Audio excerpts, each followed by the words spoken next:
¿Qué es una cuenta pública sobre el Estado de la Nación? Fundamentalmente es un rito republicano que nace en el texto constitucional de 1828 y se consolida ya en la Constitución de 1833. O sea, está en los orígenes de Chile republicano. Permite al presidente de la República hacer un balance del país y de lo que podemos esperar de su gestión. Cuando un gobierno se inicia, como el gobierno de Gabriel Boric, la cuenta es contar cómo recibió el país y esencialmente ya como gobernante y no como candidato, con todas las facultades a su disposición y no como la promesa de una simple expectativa, lo que se propone hacer. La cuenta del presidente Gabriel Boric es, yo diría, resulta obvio, una cuenta única. No es comparable a lo de las cuentas de los anteriores presidentes, porque el proceso revolucionario que está viviendo Chile hoy lo encabeza él. Una nueva clase dirigencial, Boric y toda su gente y su generación, actos de insurrección que normalmente acompañan a todas las revoluciones y un proceso constituyente que reemplazará, dependiendo del plebiscito, toda la estructura jurídica del país. Eso es lo que está liderando Gabriel Boric. Desde este punto de vista, el gobierno de Gabriel Boric es un gobierno refundacional. El gobierno ha dicho que sin una nueva constitución no hay programa. Es probable que esto sea una pequeña exageración, pero no totalmente.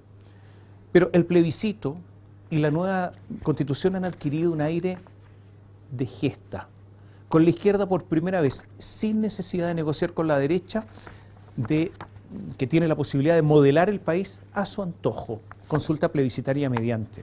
Es verdad que sin nueva constitución el gobierno puede hacer muchas cosas, es cierto, puede subir los impuestos, puede realizar la reforma previsional, puede dictar leyes protegiendo al medio ambiente, pero eso sería reformista, pero no sería revolucionario.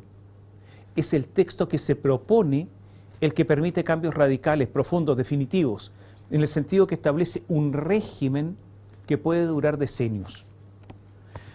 Por todo esto, es que la cuenta pública fue un mensaje principalmente a los propios, un mensaje aglutinador a los que lo votaron con una avalancha de votos en segunda vuelta, moderado en parte para captar a los que permitieron saltar entre la escasez de votos de la primera vuelta, recordemos que Gabriel Boric fue segundo en la primera vuelta, a la victoria final. Esos votos que obtuvo para la segunda vuelta son votos fundamentales para el plebiscito y hacia ellos también estuvo dirigido este mensaje. Pero también fue un discurso identitario, de esos que permiten dar inicio a la campaña del apruebo, porque eso fue. La cuenta pública fue el inicio de la campaña, fue el comienzo de la movilización para, como dijo el presidente del Partido Comunista, Guillermo Tellier, dar la batalla de las batallas.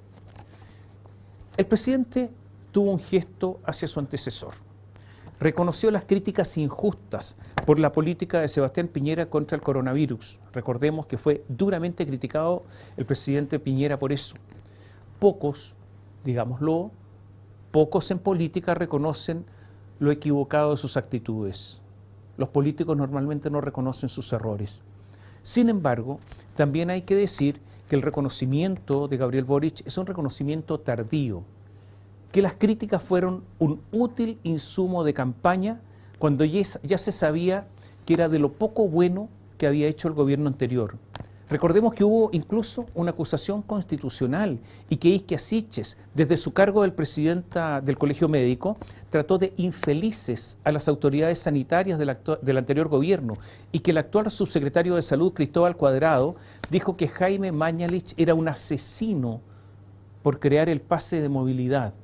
Mismo pase que ahora este gobierno amenaza con quitar, de hecho así lo hizo, si es que no se vacunaban las personas, para las personas que no estaban vacunadas con la cuarta dosis. A veces los chilenos tenemos un problema de falla en la memoria corta. En la cuenta se transunta el estallido social, el levantamiento, la insurrección, déle usted el nombre que quiera, como un factor fundante de la nueva era de la que el presidente es su conductor.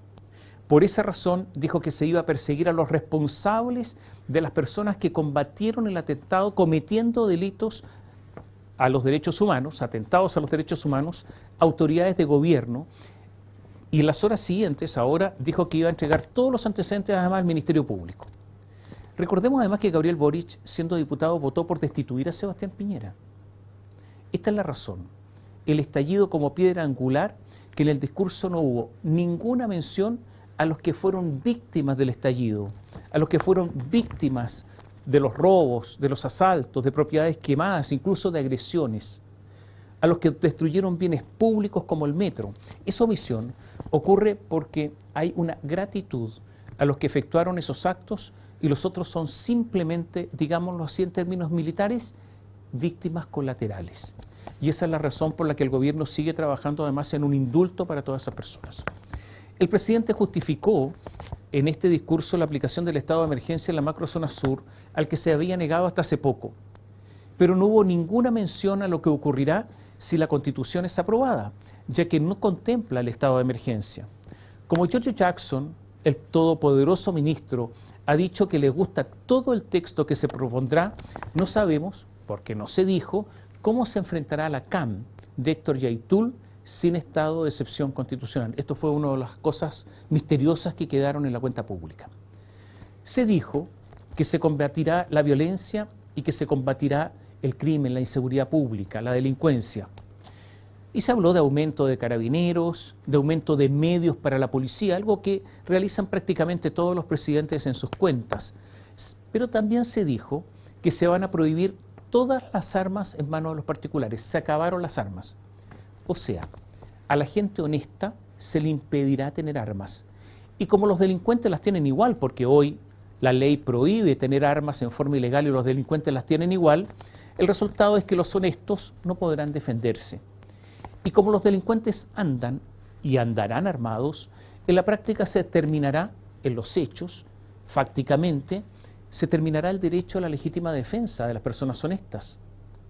Cuesta entender la política, en especial si el Estado no es capaz de brindar seguridad. Por ejemplo, las personas que viven en los campos de la Araucanía se les obligará a estar en sus casas desarmados para que los Yaitul, por ejemplo, actúen sobre seguro. Creo que esta fue una de las medidas más extrañas anunciadas por el presidente. Se anunció la reforma previsional y el presidente dijo que se respetará cada peso ahorrado, pero no dio luces sobre quién administrará esos recursos, si será posible elegir quién administra y si esos recursos serán heredables como ocurre hoy. Tampoco hay claridad de lo que ocurrirá con los nuevos ahorros. Eso quedó en las penumbras. En cuanto a la reforma de salud, habrá un solo sistema, el sistema estatal. Como en Chile, los que pueden están en ISAPRE y los que no están les gustaría estar, es obvio que los patines de Nicolás Eizaguirre en materia de salud van a funcionar. El asunto es que habrá entonces menos ISAPRE, muy pocas, y será para unos pocos, para los más ricos, que podrán pagar una doble cotización en FONASA y a la ISAPRE que sobreviva. Como nada se habla de reforma al Estado, de la modernización del Estado, algo urgente, veremos si este Estado es capaz de enfrentar este tamaño de desafío de atender a todos los chilenos en materia de salud. Ya sabemos lo que pasa con el registro civil, que sigue atendiendo hasta las 14 horas, mientras cientos de miles de personas no pueden obtener el más común de sus documentos sin que haya ninguna preocupación de sus funcionarios estatales ni algún intento de trabajar un poquito más. El asunto es que en salud, donde ya hay gigantescas listas de espera, la gente no es que espere un documento, sino que simplemente se muere en la espera.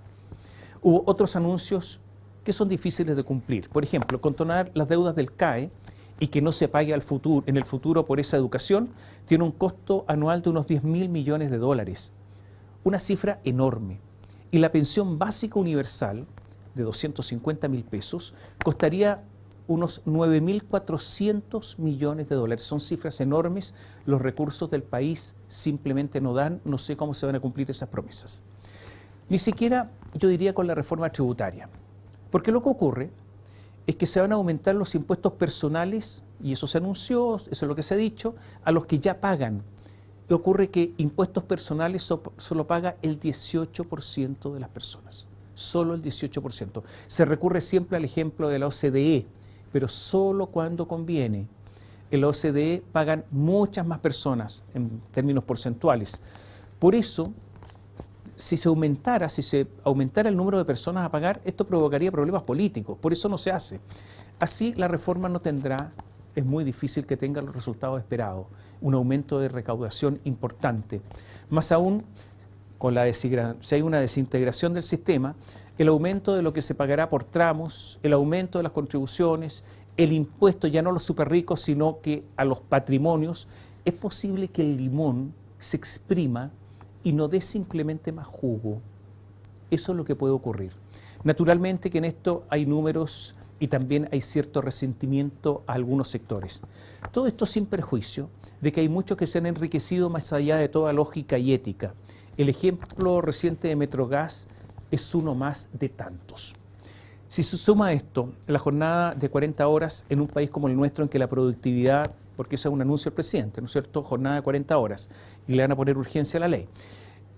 En un país como el nuestro, en que la productividad es, escuche bien, 1/3 de la productividad de Alemania, y está a la cola de la OCDE en estas materias, nada será fácil.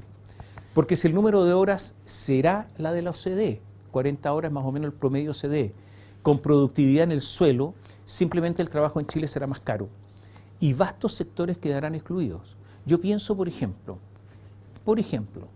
en los cientos de miles de inmigrantes haitianos que no conocen nuestro idioma, que en su gran mayoría no tienen grandes competencias laborales elementales, el riesgo de que ellos y otros queden fuera del mercado laboral es muy grande.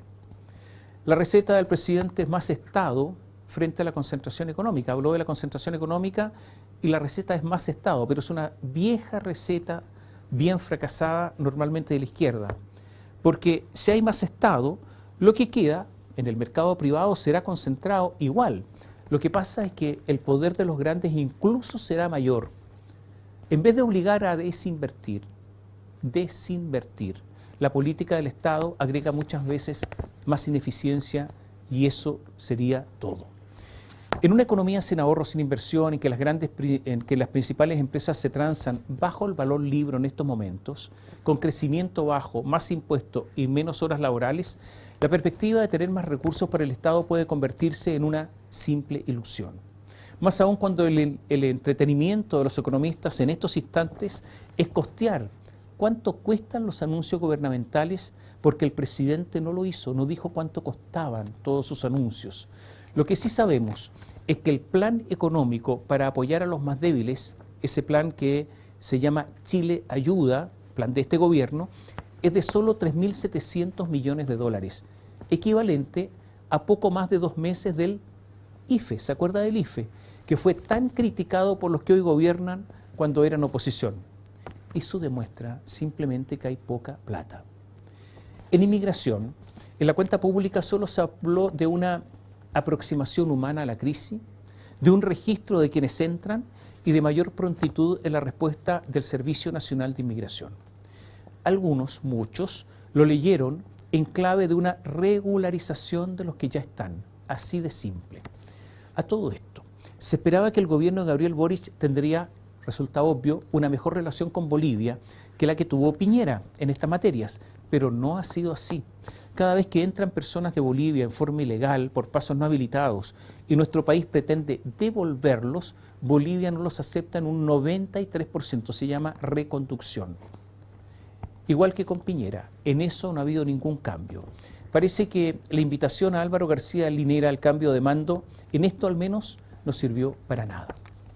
En todo caso, en todo este discurso y en las políticas que se anunciaron, no hay que desdeñar la enorme influencia del Partido Comunista, cosa excepcional en un país democrático. Por ejemplo, en el discurso el presidente Boric fue muy claro, taxativo, duro, para condenar la invasión rusa a Ucrania. Pero pocas horas después, el Partido Comunista se negó a que nuestro Congreso escuchara al presidente de Ucrania, Volodymyr Zelensky, algo que han hecho numerosos parlamentos de Europa, porque las comparaciones, lo reitero, solo ocurre cuando convienen. La decisión de encargar a 3 universidades estatales, escogidas a dedo, para proponer una modificación a las leyes que regulan los medios y la actividad periodística, es otra victoria del Partido Comunista. Más allá de que varias universidades tienen y han tenido medios de comunicación con pésimos resultados, mal pueden dar lecciones en estas cosas. Este puede ser otro intento que ya existió en la Convención Constitucional de meter mano en los contenidos de los medios de comunicación. Insisto, esto es una victoria clara y neta del Partido Comunista, que tiene medios. El Partido Comunista tiene el diario Clarín, tiene la radio Nuevo Mundo, y son medios totalmente sesgados. Por lo tanto, que ellos pretendan dar lecciones a otro cómo deben actuar es simplemente un exceso, por decirlo con palabras elegantes. Posiblemente esta haya sido una de las partes más peligrosas del discurso, y yo diría que una sumisión del presidente Boric a estos intentos del PC.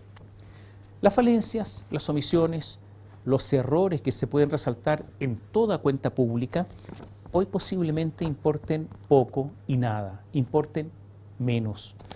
En un ejercicio retórico, el presidente Gabriel Boric lo que hizo es hablar a su gente, a los que les dieron el triunfo. Los intentó reencantar con un sueño posible, intentó retomar la agenda para dar inicio a una campaña que será intensa y dura para ganar la batalla del apruebo y así dar inicio con todo a las reformas profundas. Gabriel Boric ya está en los libros de historia, pero tiene la posibilidad de figurar como el iniciador del nuevo ciclo político con una victoria de la izquierda que ni los más optimistas de ese sector se esperaban. Se transforma el presidente ya no en el conductor de todos los chilenos, sino de los que están por el apruebo. Eso de presidente de algunos y no de todos ya se escuchó hace muchos años de otro primer mandatario. En esos años, el asunto en todo caso terminó mal.